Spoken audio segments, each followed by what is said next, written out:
Alipofungwa, wafuasi wake wakasema tutakwenda na wewe gerezani. Wakaenda kufungwa na Mandela. Amen. Mandela akiwa gerezani huku wanaendelea kuitafuta haki. Baadaye Nelson Mandela akaja akatoka gerezani. Alipotoka gerezani, Mungu akamsaidia akaja kuichukua nchi. Amen. Alipoichukua nchi, na wapa historia kidogo, wengine tunajua tuliishia hivi.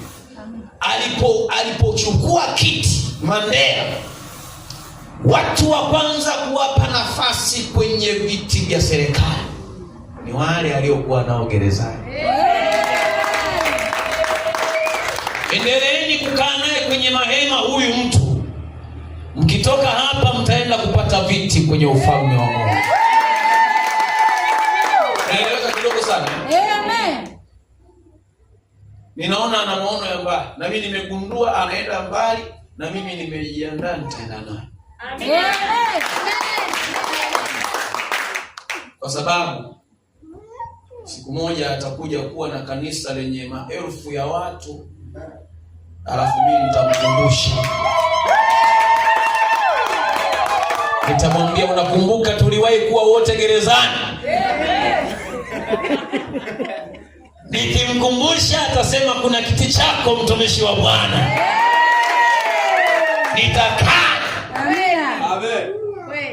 Ukimkimbia mfalme gerezani, siku ametumbuka. Na hii story hata kwenye Biblia ipo.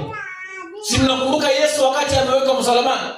Upande wa kulia kulikuwa na jamaa moja jambazi, huku kuna lingine lilikuwa tapeli, sijui liliibia serikali, wanajua wenyewe. Halafu wa upande wa kushoto akasema, wewe unajifanya mjanja, jitungue hapa. Amina. Amen. Wa upande wa kulia akasema, brother, si tumeiba, tuna kesi za haki. Huyo mwenzetu hana kesi. Amen. Alipomaliza kumuonya mwenzie, akamrudia Yesu, akamwambia Yesu, shikamoo. Naomba ukitoka hapo baba unikumbuke. Hata mwenye vigelegele. Hata kama kuna mtu anapita kwenye mateso, lakini macho yako yanakuonesha hatodumu kwenye mateso, endelea kukaa naye kwenye hayo mateso. Endelea kupita naye. Kuna siku atatoka huyo, atakukumbuka.